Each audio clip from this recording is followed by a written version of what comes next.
falar, pode desligar a câmera e tudo mais. Já já a gente começa. Oficialmente, boa noite, meus amigos e minhas amigas, principalmente você que está assistindo aí pelo YouTube, a última reunião do GEAC, né, nessa temática de filosofia social e política. Hoje eu acredito que vai ser um pouquinho mais curto, né? A gente vai expor algumas coisas relacionadas à última parte dos Crônicas Argelinas, né? Especificamente algumas cartas que o Camus escreveu e também o chamado caso Manson-Seul, né? Meu francês está terrível, que o próprio Camus não escute isso, mas é basicamente a história de um amigo do Camus que ele é preso e ele não sabe por que motivo, razão, ele foi preso, né? Todos estão me escutando? Todos me escutam? Tudo certo. Perfeito. Escuta. Perfeito. Vamos lá. Então, galera, no escopo relacionado a essa parte de filosofia social e política, claro, a gente não poderia deixar de falar da crise, né, que ocorreu na Argélia, né, nos anos de 1954 até 1962, né, considerado aí como a chamada luta pela independência na Argélia, que desembocou numa guerra civil, né, com milhares de mortos, muitos torturados, muitos desaparecidos e uma crise incomensurável no sentido da própria nação argelina, no seu sentido social, no seu sentido econômico, no seu sentido político, né? Todas as formas dessa maneira, né? Como todos sabem, a Frente de Libertação Nacional, né, em 1954, se deparou com a crise dos ativistas argelinos, e o que a gente tem relacionado a isso são vários movimentos, né, da Argélia, né, no sentido de colonialistas que queriam que continuassem, pessoas de movimento anticolonialista, franceses que moravam por lá e queriam que continuasse do jeito que está, né? E uma série de outras coisas que certamente a gente vai desenvolver, vai desdobrar aqui, né? Eu peguei essa reportagem a texto de exemplificação, né, da ADN, PT, né? Frente de Libertação Nacional da Guerra da Independência ao Poder Absoluto na Argélia, né? Que a gente pode ter aqui, de certo modo, uma referência de como foi esse procedimento, né? Como ocorreu e aconteceu, né? Tanto para o lado bom quanto para o lado negativo, que é o que eu também vou exemplificar aqui nessa matéria da Deutschland Welle, que é a questão dos testes nucleares franceses na Argélia, mas também aconteceram em outros locais, como, por exemplo, na Polinária Francesa, e até hoje isso causa diversos problemas ambientais e outras coisas do tipo, né? No caso específico aqui da Argélia, no sentido desta batalha, desta guerra pela independência, nós temos aí o ano de 1954, quando tudo começou, né? Mas já em 1953, entre os dias 19 e 20 de julho, Camus escreve ao Le Monde, né? Utilizando, claro, especificamente ao editor, né? Especificamente um acontecimento, né? Um massacre ocorrido no dia 14 de julho, né? Que vai, claro, debelar a questão da guerra civil dentro do procedimento da própria crise dentro da Argélia neste ano, né? E aí o Camus escreve em relação a isso, escreve em relação ao massacre, né? Diz que não podemos calcular isso como um incidente de menor potência, né? Mas sim como um massacre, algumas pessoas morreram, né?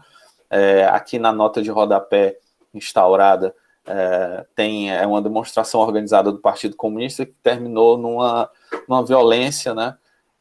Com mais de 2.000 argelianos na Praça da Nação, né? com pessoas mortas, né? 7 pessoas foram mortas, 44 foram feridas, né? Coisas relacionadas, o que de certa forma, os jornais da época conseguiram registrar, né? E aqui ele fala, numa investigação oficial concluída, demonstraram que quem provocou realmente a situação foi a própria polícia, né? Então, isso já já salta aos olhos do Camus como um pretexto para uma guerra fria, né? Uma guerra civil, né?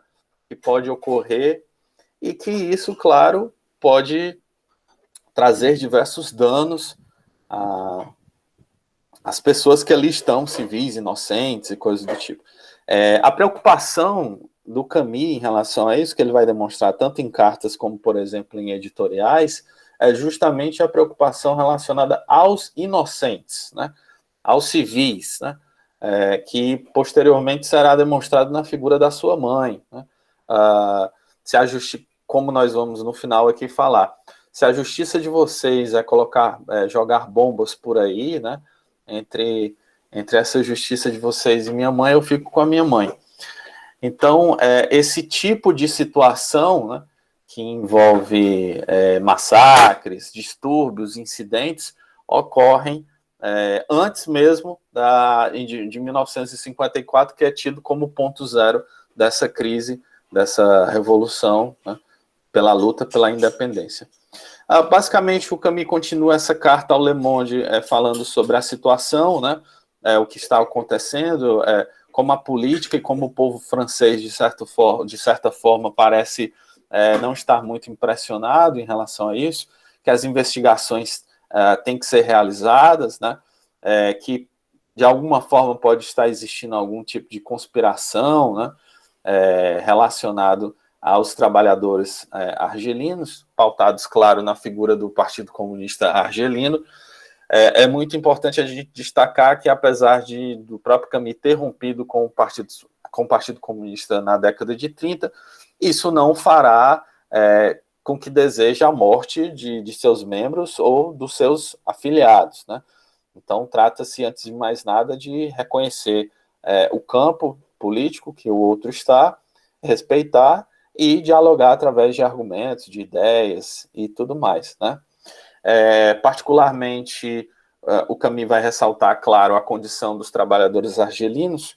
Já em 39, isso vai ser uma preocupação muito grande com o escrito A Miséria na Cabilha, mas continuará, sim, sendo uma preocupação camusiana o sentido dos trabalhadores argelinos receberem salários miseráveis, né, e terem aí que lidar com questões que envolvam violência, tortura e tudo mais, lutando, claro, pelos seus direitos, né? E aí o Camus, obrigado pela sua atenção, né? Muito, muito fofo aqui. Carta escrita em 1953. Bom, essa carta escrita pelo Camus em 1953, ela já, como eu disse, demonstra, né, todo esse sentimento que já ocorrerá em relação à própria guerra da Argélia, né, em como tudo estava sendo apresentado ali, né, e a preocupação camusiana com os seus e, claro, com a sua terra natal, né. Nós temos que lembrar que Camus, apesar de ter saído em 1939 da Argélia por conta do governo argelino, que o forçou a isso, nós temos que lembrar que, mesmo assim, ele ainda nutrirá um amor muito grande pela Argélia e também, durante essa época dos anos 50, né, essa preocupação... Só um minutinho que chegou alguém.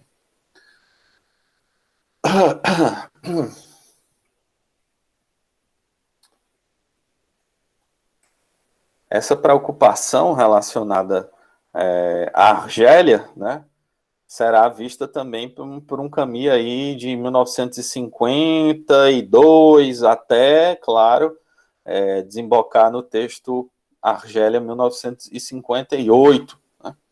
E aí a gente vai ver, claro, os desdobramentos dessa situação. Mas, claro, nós agora estamos nesse ano aí de 1954, né? Os movimentos sociais são maiores, né?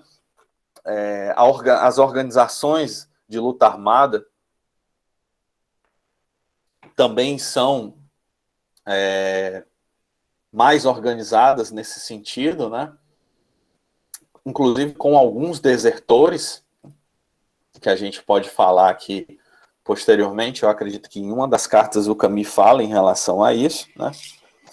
E, claro, a gente pode ressaltar, obviamente, né, que esse desdobramento em 1954, né, no contexto Guerra Fria, também será extremamente importante por conta dessas percas de terreno e território que a França terá, né, nessa década de 50.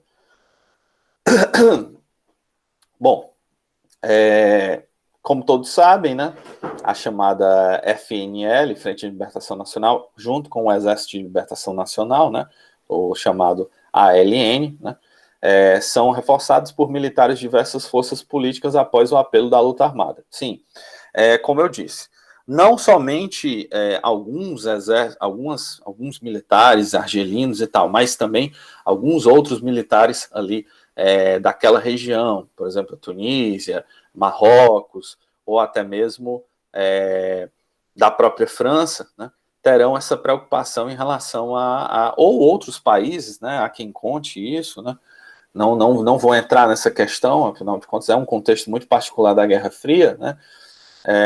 A África, principalmente a África do Norte e o Oriente Médio, são dois pontos muito interessantes de disputa nesses 50, 60 até mais ou menos 70. Lembrando que 60 a gente já parte um pouco mais para a questão da América do Sul, em 64 aqui, né, em Cuba, né.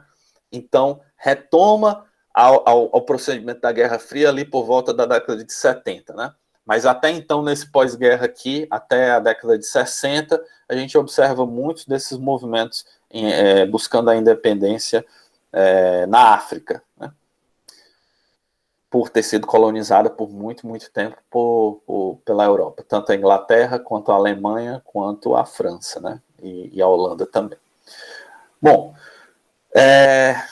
aqui, claro, no texto, vai se falar de uma coisa um tanto mais, né, sem muitos detalhes, mas o que vocês precisam saber é que quando terminou o conflito em 1962, o conflito terminava com uma morte de 250 e 400 mil, né, mortos argelinos, né, o Estado argelino refere-se até 1 milhão, e 28.500 soldados franceses. Sim, foi de fato uma batalha muito intensa, né. Sugiro a vocês o filme Batalha de Argel, né, que mostra todo esse procedimento nas ruas da capital argelina, tanto de tortura quanto de, por exemplo, mortes, né, coisas do tipo, assassinatos, né, prisões, né, e tudo mais que vocês possam imaginar, né. 30 mil a 90 mil harquis, né, que são argelinos anti-FLN, quer dizer, argelinos que de fato querem manter as coisas do jeito que estão, né, e 4 mil a 6 mil civis europeus, né. Um êxodo massivo de Pierre Noas, claro, vendo essa questão relacionada à Argélia, muitos saíram da Argélia, né, nessa década, nesse final dos anos 50, e se estabeleceram oficialmente na Europa, claro, obviamente, com mais intensidade em solo francês, né? Afinal de contas, a noção que nós temos aqui relacionada à Argélia e França até esse momento é de que uma é a mesma coisa que a outra, né? Só que, claro, os argelinos, na sua maioria, tanto os árabes quanto os descolonizados, queriam que isso não continuasse sendo. A Argélia fosse a Argélia e a França fosse a França, e é isso daí, né? Bom, deve-se entender que, claro, quando a gente fala Pierre Noir, claro, a gente está se referindo a pé sujo, né? Pé preto, e é uma condição que sim envolve, por exemplo, o próprio Camus, né? Já que o pai dele, Lucien Camille, era um Pierre Noir também, então isso de fato pode colaborar, claro, com a própria posição camisiana em relação ao conflito. O que será muito, muito criticado, né, por muitas frentes, inclusive por Jean-Paul Sartre, relacionando a posição de Camille como uma posição pacifista barra estando do lado do inimigo, né, estando do lado da França. Né. Claro, a gente tem que observar que existem todos os contextos relacionados a isso, né. Então, realmente, a posição do Camille ela é muito peculiar, é muito própria. A gente só compreende mesmo isso depois de realizar as leituras, tanto desse Crônicas Argelinas, quanto também de alguns editoriais e coisas do tipo.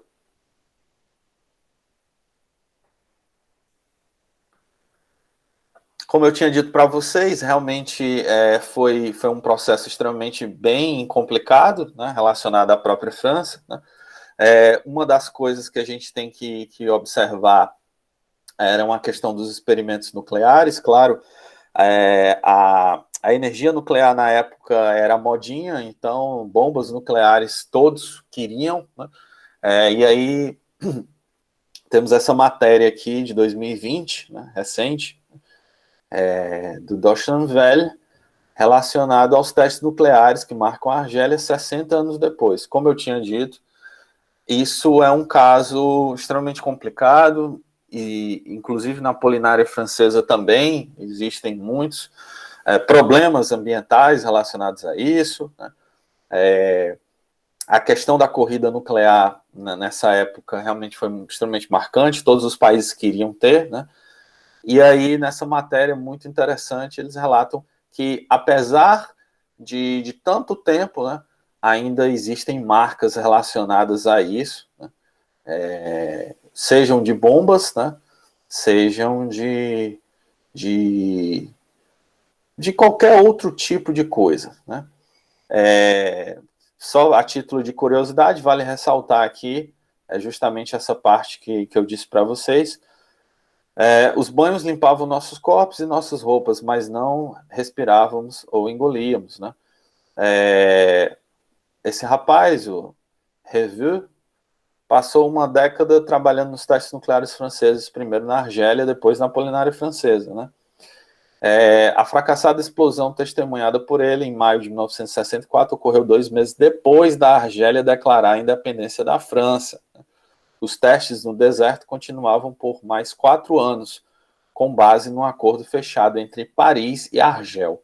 Quer dizer, mesmo depois da independência da Argélia em 1962, mesmo assim, a França ainda tinha direito, assim, entre aspas, por conta deste acordo, a realizar testes nos desertos, né. Os resultados dos seus próprios exames de radiação, pediu às autoridades, eram bizarros. Comenta, um deles afirmava que ele fora testado num período em que estava de férias, outro trazia o nome do seu pai, né, justamente para esconder, né, as questões relacionadas aos desdobramentos de mexer com a bomba atômica, né, tanto em testes quanto em qualquer outra coisa. Em 1996, o presidente francês Jacques Chirac ordenou o fim dos testes no deserto. Isso mesmo, pessoal, 1996, né? Aqui, em 1962, mesmo depois da independência da Argélia, ainda continuava sendo realizado testes nucleares, né? E só em 1996 foi que o presidente Jacques Chirac ordenou o fim dos testes no deserto. Quando deixamos a Argélia, abrimos enormes buracos e enterramos tudo, conta o aposentado de 80 anos, né? Mas mesmo diante, né, de enterramos tudo, no sentido de enterrar a questão dos dejetos, bombas atômicas, isso prejudica o solo, se bem que solo desértico já não é fértil, né, mas mesmo assim, alguma criança, alguma coisa do tipo, enfim, há várias coisas nesse sentido, né. Cicatriz indelével, né. Em sua opinião, porém, parte da culpa cabe ao governo da Argélia, a cada aniversário eles comentam como se esses testes fossem nocivos, mas também cabe a eles fechar os locais para assegurar que ninguém possa acessá-los. De certa forma, né, a Argélia se sente pós independência de 62 sem o aparato da própria França, né? O que culminará, por exemplo, né, e aí eu vou demonstrar para vocês aqui nesse sentido, né, e aí eu pergunto se realmente vocês estão conseguindo escutar, né, que eu vou demonstrar aqui, eu vou passar aqui para vocês um clipe de 1 minuto e 40 de um vídeo que tem disponível no YouTube chamado Argélia, né, que é justamente um documentário. Pós-independência de 62, né, para vocês verem como a situação do país ficou, né? Deixa eu ver aqui se eu consigo, peraí. 3 anos após a independência, o déficit do país é difícil de superar e a situação social é inquietante. As estruturas de autogerenciamento mal preparadas e mal adaptadas rumam à falência. O setor rural está estagnado. A produção industrial caiu 50%. 3/4 das construtoras fecharam as portas. A pobreza aumenta. 1/4 da população não tem qualquer fonte de renda. E os vilarejos continuam esvaziando. A imigração em direção às cidades ou à França permanece constante. Disons qu'il n'y a pas d'emploi pour des gens d'ici, mais effectivement, ils vont sur Alger, surtout sur Alger. Resumindo, de certo modo, este mais ou menos 1 minuto relacionado à questão pós-62, né, a gente percebe que a Argélia tornou-se uma espécie de país em crise constante, né? O Camus já falará em relação à crise na Argélia, no sentido social e econômico, né, nos seus escritos, né? Mas, depois da crise, a coisa se agrava de um modo incrível, né? Com a pobreza nesses níveis alarmantes. Tem outro trechinho aqui, esse é um pouco mais curto, 40 segundos, que eu vou passar aqui para vocês escutarem também. A cidade ideal. Islã e socialismo. As imagens da Argélia não mostram nada além de aspectos positivos, oficial e piedosa. Uma fachada. Mas por trás da fachada, a realidade continua se afastando do sonho socialista. Protegida por um poder autoritário, em que a censura e o terrível serviço secreto governam a vida, a corrupção se instala, justamente enquanto todos os elementos de uma séria crise social se acumulam. Êxodo rural e constante queda na produção agrícola. Insuficiente produção industrial, dívidas e déficit do Estado. Explosão demográfica, crise de moradia, crise social e também crise de identidade. A cidade ideal. Islã e social. Pronto. Pegar esse documentário e observar essas porções de momentos relacionados a isso e pegar um texto do Camus lendo relacionado a essa situação de pobreza na Argélia, de certa forma mesmo você comparar aqui. O Camus tinha razão, né? Por mais que esses procedimentos de libertação, de independência, fossem sim legítimos, lógico, claro, nós teríamos que nos preocupar também com o desdobramento dessa independência, no sentido de que a ideia camusiana era de que houvesse um diálogo pacífico, fosse realizada uma transição em relação a essa independência, coisa que não foi ouvida nem por o lado argelino que queria independência, e nem tampouco pelo lado francês, que de fato agiu com muita brutalidade e força, como nós vamos exemplificar aqui, né, nesse outro capítulo, chamado o caso Mansoncé, né? Jean de Mansoncé é um pintor, né, pintor argelino também, conheceu o Camus no liceu, né, eles eram amigos de infância, né, e os dois nutriam, claro, uma amizade muito boa. E em 1956, o Camus sabe e escreve, né, ao Le Monde, entre os meses de maio e junho e julho, né, relacionado às acusações, né, e que o Jean de Mansoncé tem, né, em relação a um episódio que ocorre, né? E aqui no livro se explica que apenas em 10 de julho de 1957 é que essas acusações ao Jean de Mansaucet são retiradas, né? De certo modo, nem o próprio Camus soube de fato o que é que seu amigo foi acusado, né? Então, realmente é uma coisa bem complicada. Mas, enfim, o Camus vai escrever em 1956 ao editor, em Paris, né? Falando da prisão, né, que aconteceu em Argel, do amigo dele, Jean de Mansaucet, que, de certa forma, as entidades ali, tanto a França quanto a Argélia, permaneciam em silêncio em relação a isso, né, que ninguém sabia, de certa forma, o que estava acontecendo, né, nem de um lado e nem de um outro, né. E aí o Camus vai dizer, mas não é possível que esse silêncio permaneça, né? Eu conheço o Jean de Mansaucet por muitos e muitos anos, né? Durante todos esses anos ele nunca se envolveu em assuntos políticos. Quer dizer, é um pintor, né?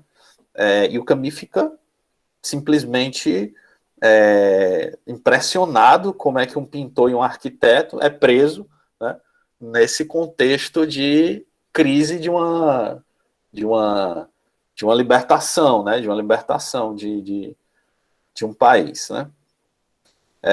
Claro, ele vai falar do governador geral, né, que tentou, não é possível que isso tenha sido aprovado por algum dos responsáveis, né, por isso que seria o Jacques Sostel, que foi o governador-geral da Argélia de 1955 a 1956, o Robert Lacoste, que foi também governador-geral da Argélia de 1956 a 58, e o Guy Mollet, né, que foi primeiro-ministro de 56 a 57. O Guy Mollet, por exemplo, foi seria o responsável por realizar com que, como é que eu posso dizer? Apagar o fogo dessa crise argelina, né? E ele não conseguiu, depois pediu para sair, mas basicamente o Camus fala na possibilidade de uma negociação de base de cessar-fogo, e que o que é mencionado é que o Jean de Mansaucet estava agindo através de uma organização, né? E que na verdade não é. O Camus vai dizer que na verdade é um comitê, né? E esse comitê, na verdade, ele tem como objetivo o cessar-fogo entre as duas partes, e também ajudar feridos e ajudar pessoas que estão passando fome, né? Pessoas que estão passando fome e passando várias e várias necessidades ali naquela Argélia, né? E aí o Camus fala, né? Pede ao Mollet, né, que essa política seja revista, né? Quer saber o que foi que aconteceu para essa prisão, né? E diz, no final das contas, que a sua posição dentro da crise da Argélia, da luta pela independência, é a mesma do Mansaucet, né? E aí ele fala que todos estavam ali envolvidos, relacionados a um esforço, né, para ajudar inocentes franceses e árabes, né, que estavam no meio daquelas coisas, né? E se vocês prenderam o Mansaucet, vocês também têm que prender a Cruz Vermelha, né? E no final das contas ele fala, e vocês também têm que prender a mim, né? Porque eu também ajudo, quero ajudar e coisas do tipo, né? Não se trata propriamente de um pedido público, né, em relação ao Le Monde, né, que vai ser o jornal que dará voz ao Camus ali, né, levando-se em consideração que aí em 50 e pouco o Camus já não tem mais possibilidades de utilizar o Combat, afinal de contas o Combat já havia sido vendido, né, mas ele fala muito dessa questão relacionada a patriotismo, lealdade, né, questão da diplomacia, né, e como essas questões de liberação, né, têm que ser resolvidas através de uma prudência, né? Que eles não podem ser imprudentes em relação a isso. Nesse outro texto chamado Governo, né? Gouverne, né? O Governe, né? Basicamente o Camus está falando que depois de semanas, né, relacionadas à prisão do Jean, tudo permanece o mesmo, ninguém sabe o que está acontecendo em relação às acusações, né? Que o Robert Lacaud diz que alegou que foi preso, né? O Jean foi preso sem o conhecimento deles, né? O que o Camus acha possível, né? Afinal de contas, muitos outros estavam fazendo essa relação entre o que estava, o poder, né? As pessoas que estão ali no poder e as pessoas que estão agindo, né? E aí, portanto, existiam essas torturas, né? Estupros e coisas do tipo, né? E aí o Camus basicamente vai falar de questões relacionadas à soberania francesa e também a questão da própria Argélia, né? Que a Argélia, de certa forma, como é que eu posso dizer? Ultrapassou essa questão da soberania, né? Sendo que não existiam nenhum pacto e nenhuma realização entre as duas partes, e essa soberania francesa ela foi simplesmente rasgada, né? E é isso, né? O Camus fala que o único interesse dele é a responsabilidade do governo em si, então, de certa forma, é extremamente necessário que as coisas continuem, né, da melhor maneira possível e que as pessoas parem de se matar. Basicamente é isso, né? Basicamente resolvam essas questões relacionadas à independência da Argélia através da política, da diplomacia. São armas possíveis que nós temos. A violência no pensamento camusiano é a última parte que a gente pode, né, de alguma forma utilizar, né? E aí ele pressiona mais uma vez, né, que um Estado legal, né, tem que ser legitimado através da justiça, né, e essas arbitrariedades não podem ser de interesse da liberdade ou do indivíduo, que o Jean Masson foi acusado de um crime que ele não cometeu, né, e que a França tem entregado ao Egito e à Síria armas, né, para ajudar, né, e reservistas chamados quer dizer, as colônias francesas, né, estavam sendo utilizadas pela França para, né, no final das contas, lutar contra a independência francesa, né, contra a independência argelina, né. De fato, é curiosíssimo, né, o que ocorre nesse sentido. Mais uma vez, ressaltando a preocupação em relação aos inocentes, né, que os inocentes não poderiam ser tidos dentro dessa guerra, né? E aí, finalmente, ele adentra a questão da Argélia em 1958, né? Que é um texto interessantíssimo, muito interessante, extremamente importante. De certa forma, poderia funcionar, claro, como um texto à parte, né, do Crônicas Argelinas. Se tivesse um livro só com esse título, eu acho que já venderia bastante, né? Que o Camus, claro, vai, com todas as letras, demonstrar finalmente o seu posicionamento em relação à guerra da independência da Argélia. Quer dizer, 1958, né? O negócio já está truando desde 1954.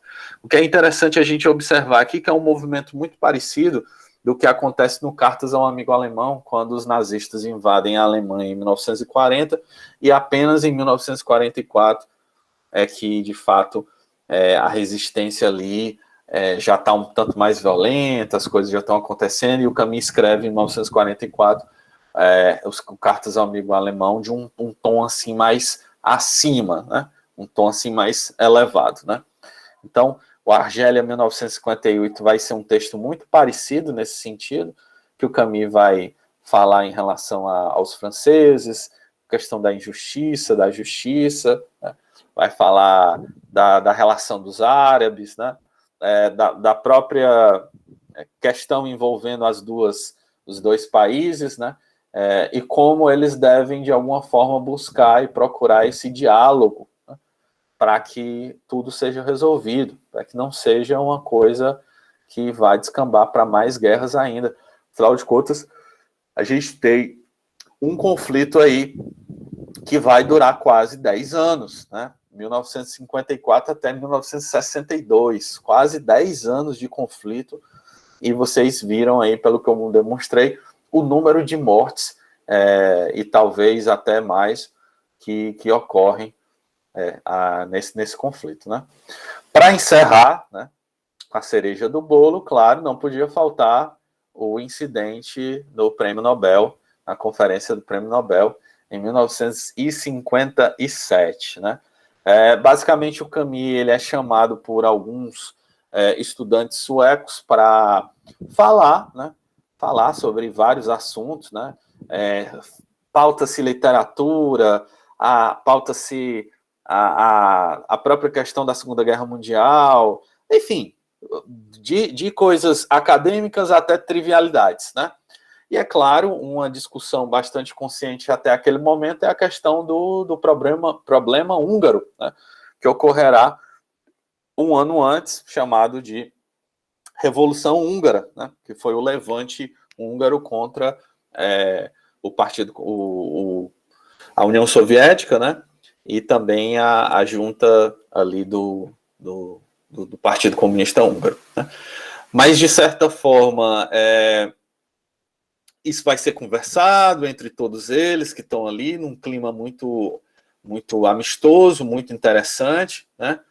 Até que um representante da Frente Liberal da Libertação, né, que está lá na Suécia, não sei porquê, talvez porque o Camus esteja lá, talvez, e participa justamente disso, pergunta ao Camus em relação ao conflito, né?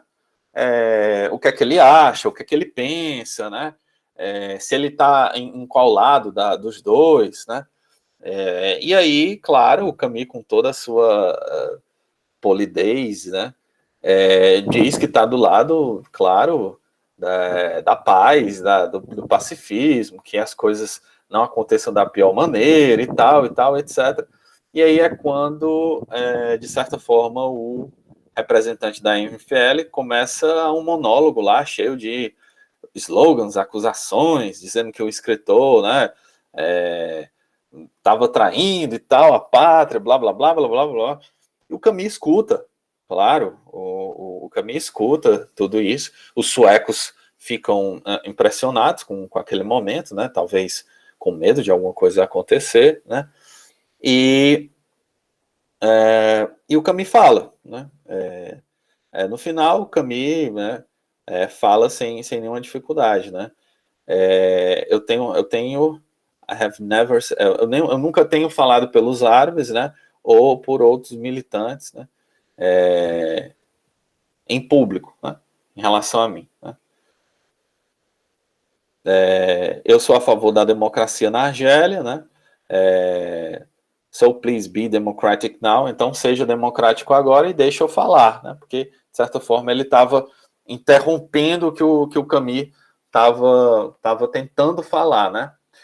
Deixe-me terminar minhas sentenças, né, minhas falas, because this meaning of the sentence after, para que elas não se percam, de certa forma, né, através do que ele está falando, né. E aí, basicamente, em relação a isso, o Camus vai exemplificar, falar, botar a sua posição, dizer que quer uma democracia, blá, blá, blá, e tudo mais, e tal, enfim, essas coisas, né. E aí ele fala, I have always condemned terror, né? Claro, o Camus sempre condenou o terror, né? Quem lê Os Justos e quem lê O Homem Revoltado sabe disso, né? Que o terrorismo não é uma opção que o Camus acha válida, nem o terrorismo de Estado e nem o terrorismo individual, né? Ou em grupo, né? E eu também, né? O Camus continua, e eu também condeno esse terrorismo cego, né? Que é visto nas ruas de Argel, né? De Argel, no caso. Por exemplo, né? Se algum dia vocês atacarem a minha mãe, né? eu acredito na justiça, mas para defender a minha mãe, né, eu prefiro a minha mãe do que a justiça, né? Que é a declaração, uma das declarações mais famosas em relação a esse episódio que ocorreu, pode ser vista inclusive no filme Camille, né, que fala sobre desde ali do pós-guerra, né, mais ou menos ali no estado de sítio, Calígula, até mais ou menos o final da vida, né? O filme termina com as últimas cenas, né? E aí, diante disso, ele é ovacionado e tal, e etc. E, de fato, esse episódio, em 1957, né, será extremamente marcante mesmo. O Camille depois não se envolve tanto, né, em relação a isso, né? Ali em meados de 59 e 60, ele já se preocupa com outros temas relacionados à própria criação, né? Mas não especificamente em relação ao problema da crise argelina, mas sim à própria Argélia, né? Esses últimos 3 anos de vida do Camille, de 57 a 60, são de extensa produção relacionadas à Argélia, né? Tanto o Crônicas Argelina, quanto propriamente o Exílio e Reino, né? E depois o Primeiro Homem, que são temas relacionados à cultura argelina, né? Então, infelizmente, o Camille não pôde ver em 1962 a libertação, infelizmente o Camille não pôde ver que, de certa forma, estava certo em relação ao posicionamento, né? Afinal de contas, como eu relatei para vocês nesses 2 vídeos, clipes que eu botei o áudio, as coisas pioram, né?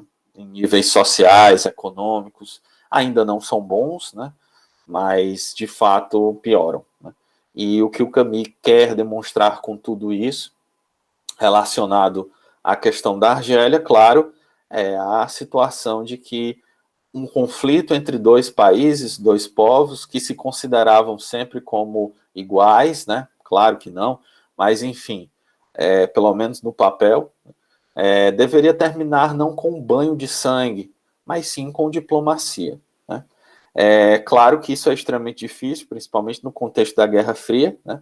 Em que essas batalhas ocorrerão à torta e à direito, né? Por democracia, por liberdade, por independência, né? Até hoje são movimentos que existem, né? Basta a gente lembrar recentemente de Barcelona, né? A independência de Barcelona, basta a gente lembrar do referendo à independência da Escócia, né? Basta a gente lembrar que, mesmo num país como o Brasil, existem pessoas que querem que algumas regiões do Brasil sejam independentes do todo da União, né? Então, é isso, né? Agradeço demais a vocês por terem tido a paciência. Foram 10 reuniões, de fato, né, que a gente teve aqui. A última foi muito mais complicada, porque já era para acontecer no mês passado, só que a gente não conseguiu finalizar, né? E é isso. Se vocês tiverem alguma coisa para falar, fiquem à vontade, alguma dúvida, sei lá o quê. E é isso, né?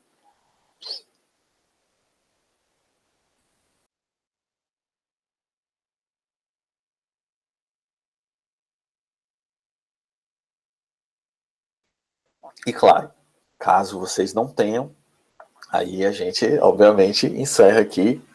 Todo mundo vai jantar e tal. Quer dizer, eu não jantei ainda. Acho que vocês já jantaram.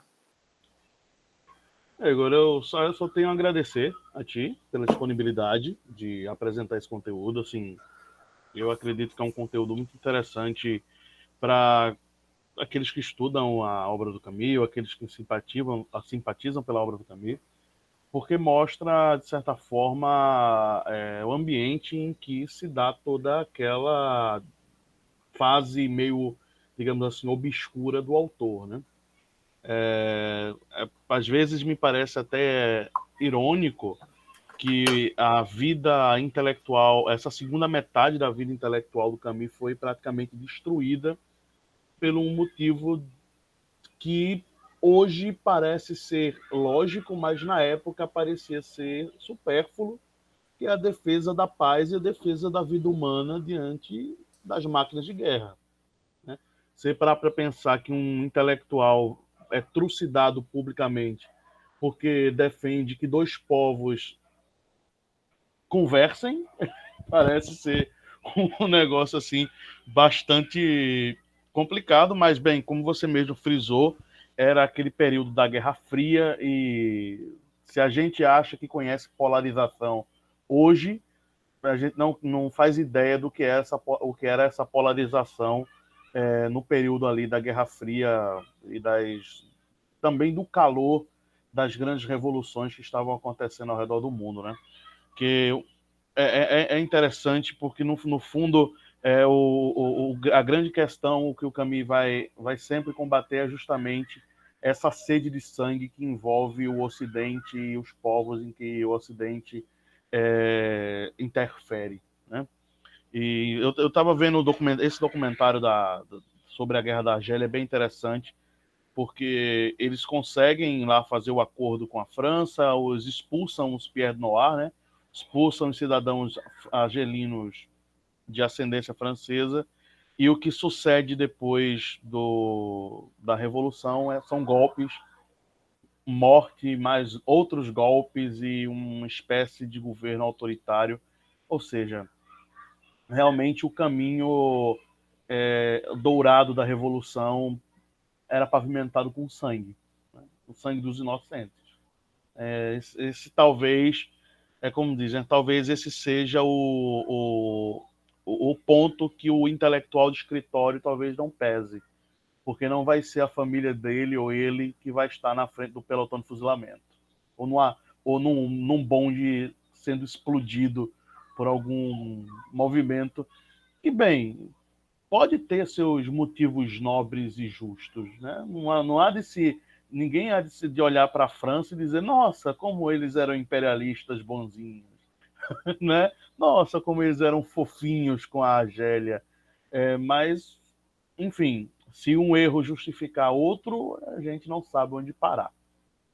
Acho que é um ponto que como eu já falei contigo em outros lugares, é aquele tipo de coisa que você não tem uma solução fácil. Talvez você não tenha solução, afinal, os grandes conflitos estão aí até hoje e a pacificação parece sempre cada vez mais difícil. Sempre tem tem uma metáfora na ética, né? As aulas de ética que os professores gostam de usar muito, que é a metáfora do bonde, né? Vai vir um bonde descarrilhado e vai ter uma linha com 2 e uma linha com 10. Qual é o estrago menor que você vai fazer? Escolher matar 2 ou escolher matar 10? E ninguém nunca pensa em não matar ninguém. Né? Ninguém nunca pensa em não matar ninguém. E talvez esse seja o convite que o Camus faça na sua obra e nos permita também refletir nessa obra. Esse, olha, se a gente tem a capacidade sempre de pensar tão belicamente, tão destrutivamente, se a opção mais fácil sempre é destruir a vida do outro, por que não usamos essa inteligência, então, para procurar caminhos que não sejam tão redundantes na carneficina? Que esse é sempre o caminho mais difícil. Mas eu agradeço, Igor, a tua exposição, foi muito interessante. Valeu mesmo. Obrigado, Alberto. Muito obrigado. Suas palavras sempre muito eloquentes nesse sentido, tanto pelos agradecimentos quanto também pelos fatos que carregam, né? É realmente muito interessante essa perversão em relação a esse teste moral, né? Que é o do bonde, né? Em que uma das complicações desse teste é que você sempre, de alguma forma, vai para o menor número, né? Para você solucionar a quantidade. Mas aí uma das complicações dos professores sádicos de ética e moral é dizer a pessoa que está lá é a pessoa que você ama, né? Então você vai matar, né? Então é muito complexo. É por isso que em The Good Place o professor de filosofia e moral está no inferno e não no céu.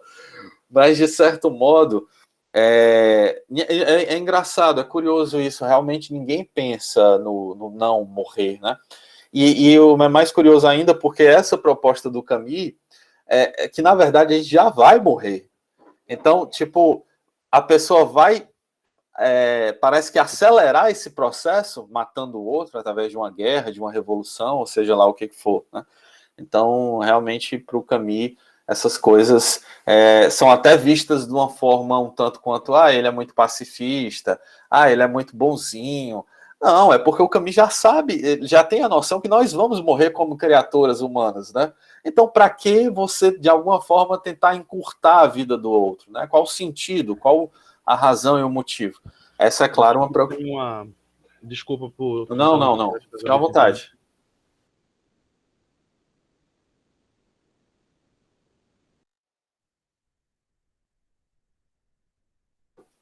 Acho que a tua câmera travou, Alberto.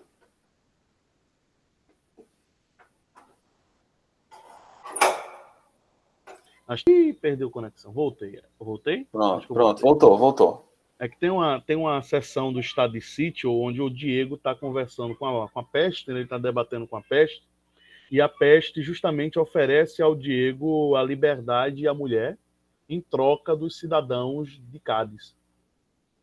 Tá aqui, eu deixo você ir, deixo a sua mulher ir, mas você me dá a liberdade desses homens, você me dá a vida dessas pessoas. E uma das frases do Diego, que é muito boa, é que ele fala assim, olha, não, abre aspas para o Diego, né? Não, conheço a receita, é preciso matar para suprimir o assassínio, violentar para reparar a injustiça. Há séculos que isso dura, há séculos que os senhores de tua raça apodrecem a chaga do mundo sob o pretexto de curá-la. E, no entanto, continuam a vangloriar-se de sua receita, uma vez que ninguém lhes riu na cara. Acho que isso ilustra bastante assim, a forma como esse tema é tratado. Né? Olha, todo grande movimento político do século XX clamou que matar era o caminho para se justificar as injustiças. Mas passou. As revoluções passaram, as injustiças não foram compensadas, o horror não cessou, as pessoas continuaram a ser trucidadas pelas aquelas mesmas elites, vê o Brasil, né? Continuam a ser massacradas pelaquela mesma elite escravista e etc, etc. E acho que, se da mesma forma como o Diego tentaria apostar por outro caminho, acho que é necessário que a gente aposte por outro caminho, porque o caminho da violência, pelo jeito, não serve para trazer justiça. Porque sempre vai ter uma vítima no meio dessa história, sempre vai ter um inocente no meio dessa história. E fica a reflexão, assim, qual é a atitude ética que nós, como indivíduos, vamos tomar como efetivo? Aceitar a morte, o assassínio, como um mal menor pela justiça, ou procurar outro caminho de trazer a justiça para todos? Fica aí sempre a reflexão, porque no final, velho... Perfeito. A gente está sempre sobre aquela metáfora da espada do Damocles, né? Está sempre entre a cruz e a cadeirinha, está sempre indo no estado limite. Exato. Mas qual é a ação que você toma diante disso? Você aceita a morte ou você procura outro tipo de atitude?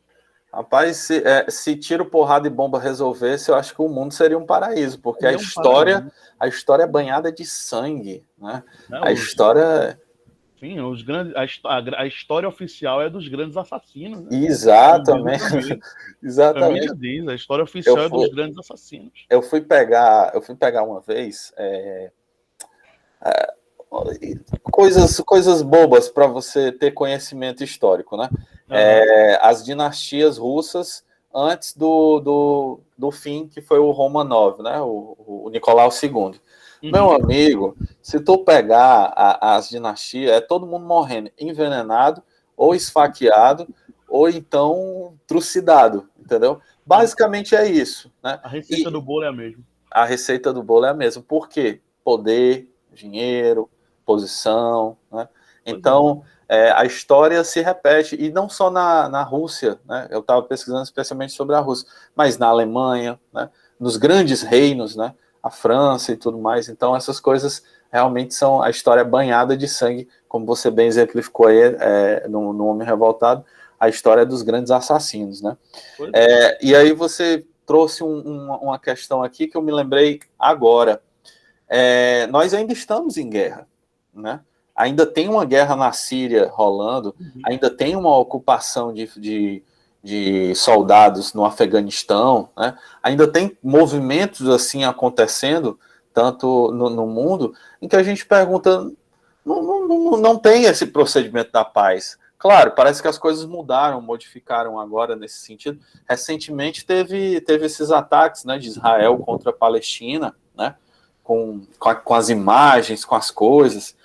E uma coisa que eu e você sempre falamos, né, é que a indiferença ela agora se tornou tão grande que a pessoa nem olha mais no olho para matar o outro. Ela manda um robô, né, manda um drone, né? Quer dizer, você terceirizou até o processo da morte do outro, né? E bota a culpa num robô que juridicamente não pode ser culpado por não tem o patos da morte. Exato.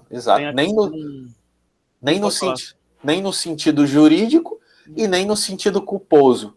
Quer dizer, se os nazistas tivessem tido essa capacidade da tecnologia do drone ou do robô, de inteligência artificial e tudo mais, teria matado o mundo inteiro. Né?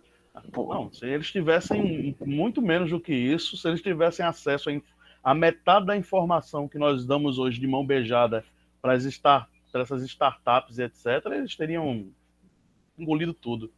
Mas tem um romance, acho que é bem recente, chamado As Benevolentes, se não falha a memória, que é um romance adaptado ali na Segunda Guerra, onde o personagem principal é um oficial da SS. No romance vai narrando as ações desse oficial da SS contra os judeus, contra as pessoas que estavam nos campos de concentração. E ele fala, em certo momento do livro, que quando ele escuta o tiro atravessar o corpo do indivíduo, existe ali uma ligação entre eles e o patos, a dor do matar, e ali todos nós somos iguais diante da morte. E aí você percebe, nesse sentido, aquilo que o Camus tanto fala no Homem Revoltado, né? Olha, a indiferença não é mais um traço da moral, se tornou um costume, um hábito. É um hábito ser indiferente aos outros. É um hábito ignorar os outros. Você vive a sua vida e os outros que se danem, né? Que, bem, não sou responsável. Essa semana teve lá aquela pessoa lá dizendo que você vai dar comida a uma pessoa que está em situação de rua, você está colaborando com crime. Você pega todo aquele novo modelo de urbanização completamente hostil que o governo de São Paulo, por exemplo, fez para expulsar pessoas debaixo de viadutos, por exemplo. Você simplesmente vai ter, como você disse, você vai terceirizando a morte e o crime lógico vai se tornando, em vez de ser algo condenável, algo perceptível, um patos que causa dor quando você vê, não, é um traço do cotidiano. Porque o que importa é se eu estou bem, o que importa é se eu estou me dando bem, o que me importa é se eu estou legal, os outros, né? E talvez, só para eu parar de falar, porque eu falo demais, e daí você encontra talvez a chama da nossa derrota como civilização. No momento de uma pandemia, você tem milhões de pessoas que não vou tomar vacina porque dane-se. Eu não me importo. Não existe uma preocupação legítima e ética de uma responsabilidade pelo outro, que é o que prescinde qualquer civilização.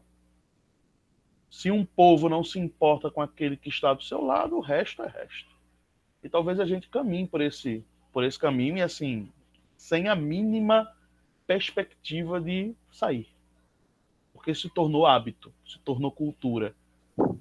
Ser indiferente niilista é fofo hoje em dia. É cool. Exato. É cult, né? É cool, né?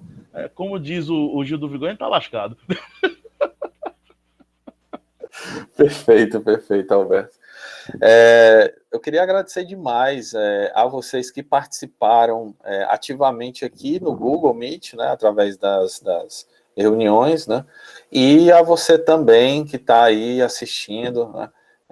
Eu acho que eu vi, Alberto, uma das reuniões já estava, eu acho que com 50 visualizações, né. Pô, reunião de grupo de estudo, que é um negócio maçante, né, já está com 50 visualizações, porra, fantástico. Mas agradecer demais a vocês por isso, tá? Como eu tinha dito, o formato do grupo de estudo vai ser modificado, né? Então, nós temos reunião novamente daqui a 2 dias, né? A gente vai começar a temática de filosofia do direito, né? Então, a gente vai travar aí um diálogo entre Kafka e Camus. A gente vai trabalhar aí o processo e o estrangeiro, né? Onde os dois realizam a crítica jurídica, né? Onde os dois se entendem, né? E as diferenças assim, de ponto entre um e outro, afinal de contas, os dos livros têm uma certa diferença temporal aí de uns, acho que o processo é de 24, acho que é de 24 o processo, não tenho certeza, ou é 18, não, enfim, o estrangeiro é de 42, então a gente organiza aí nesse sentido. Então, nós nos reunimos novamente dia 14, sábado, certo? Às 4 da tarde, vai ser das 4 até as 5, tá certo? E aí a gente vê se esse horário funciona. Caso esse horário não funcione, a gente faz das 5 até as 6, ou então a gente vê outra coisa, não sei. Vamos conversando em relação a isso, vocês que mandam também. Eu vou parar aqui a gravação, agradecer demais, e aí a gente pode falar em off.